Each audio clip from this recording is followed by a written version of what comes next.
Hello students, good morning. I'm teacher Dolcy and today we are going to start the topic senescence from page number 16. So as I told you in first lecture that senescence is something that occurs after attainment of maturity and it is a kind of complete loss of your essentially metabolic activities. Okay, so here it is defined as the later part of the developmental process which leads to maturity to the ultimate complete loss of organization and function is called senescence. So simply यहाँ पे बोला गया है कि ऐसा कोई भी process जो मैच्योरिटी के बाद मतलब हमारी रिप्रोडक्टिव ग्रोथ के बाद ऑब्ज़र्व किया जाए किसी भी ऑर्गेनिज्म की बॉडी में जिसकी वजह से एक कंप्लीट लॉस हो जाए किसका ऑर्गेनाइजेशन का भी और फंक्शन का भी उसे क्या बोलते हैं सेनेसेंस. एक्चुअली आफ्टर मेनोपॉज और after the complete termination of reproductive capacity a senescence or an old age appears. So what is aging? Aging is sum total of all those changes in plant or the animal that it constitutes, while the senescence represents the degenerative and irreversible changes. Means in aging you undergo some kind of positive and some kind of retrogressive type of changes in your body, but in senescence all your changes will be degenerative, retrogressive or are irreversible, which ultimately leads to death.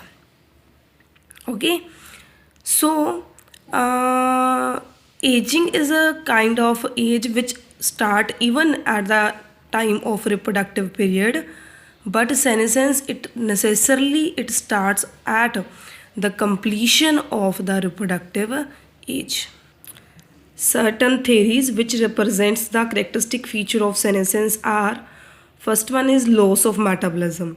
In senescence, complete or gradual depletion of all the essential metabolic activities in the cell is appeared. Means the metabolism it ceases during the senescence. Second is wear and tear. According to this theory, all the body activities they get wear and tear. tear मतलब थक जाती हैं, घस जाती हैं. That leads to degeneration of और disintegration of organelles. Third one is toxicity. Toxicity means accumulation of toxic substance और deleterious substance in your body that leads to cell death and ultimately that cell death leads to senescence. Last one is genetic damage in which mutated gene or the gene with mutation जिस gene में mutation हुई है that results in formation of some kind of deleterious effect. Means some negative effects are generated due to deletion of some gene or modification of gene that is said to be the genetic change, and that's also an important factor for senescence. And here is the difference between senescence, aging and death. So senescence, as you all know, it is complete loss of organization and function of the cells in an organism. Aging includes all those physical and chemical changes that occur in lifespan of plant and organism. And death, it represents the ultimate termination of all the metabolic activities of the organism. So keep in mind this difference.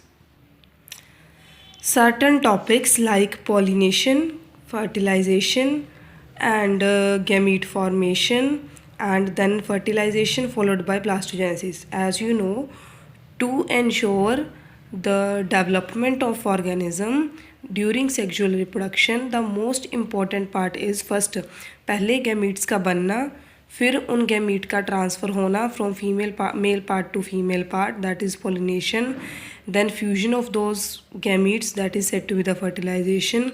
अब जब fertilization हो जाती है उसके बाद the formation of organism that is said to be the blastogenesis or embryogenesis. All these phenomena are just defined here. We will explain all these in explanation in next chapter.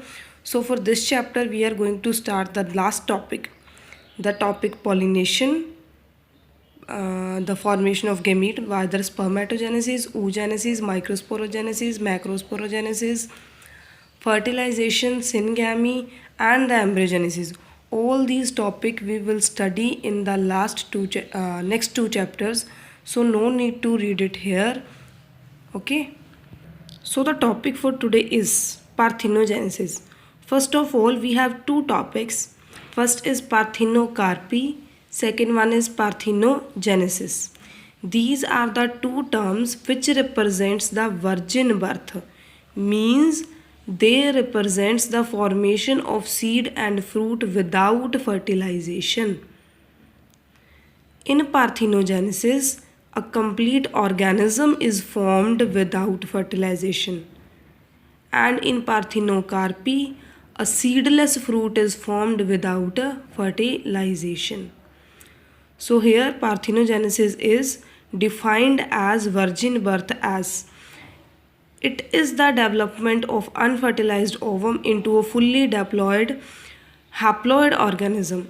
It means अगर fertilization के बिना एक single ही parent से haploid organism से एक haploid organism मिले, that kind of reproduction is said to be the monoparental. Monoparental मतलब एक ही पैरेंट से, that is said to be the parthenogenesis. So where the parthenogenesis occur, it is observed in aphids, rotifers, wasp, honeybees. Primarily that we studied parthenogenesis in honeybees, where the drones are the males of honeybees. They are produced by parthenogenesis from simple unfertilized eggs. Even some vertebrates also undergo parthenogenesis. For example, domestic turkey among birds, Lacerta sexicola americana among lizards, and Typholina brahmina among snakes. Parthenogenesis is of two types. It can be natural or can be artificial. Natural parthenogenesis is that is observed in nature by itself, not is induced by human. As I told you, this is observed in honeybee, that is Apis indica, in certain fishes, where from the unfertilized egg drones are produced without involvement of the sperms produced by males. So as you know, in the colony of females, three kind of organism are observed. First one is queen, female. Second one is worker, soldiers, that are also female. And third one are drone, that are males. Both the honeybees, the female honeybees, queens, and the workers, they are produced by fertilized egg. But honeybees feed on royal jelly, result in formation of queen, and those which feed on the bread part, they will lead to formation of workers. While the drones are produced by unfertilized egg, they are said to be the drones and are said to be produced by parthenogenesis. Similarly, natural parthenogenesis observed in gastropod mollusk, rotifers, aphids, and phyllophides, etc. Next is the artificial parthenogenesis, which is produced artificially by means of human being. So in artificial parthenogenesis, some kind of stimulus is given in the form of salt, weak acids, organic solvents, urea, sucrose, and any other, which result in development of organism from unfertilized egg. Parthenogenesis may be complete if the complete lifespan is dependent on parthenogenesis only. Example in the Indian snake and rotifers. While in some organisms, parthenogenesis is incomplete, means half of the colony organism are produced by parthenogenesis, but others undergo simple fertilization. In those cases, the parthenogenesis is said to be the incomplete. So certain advantages of parthenogenesis are given here. Read these, and also I will send you a PDF. Read the terms that are given for the competitive type of questions. If you have any doubt, you can ask. These terms I will define in next lecture, but you have to read. If you have any doubt, then ask. Thank you.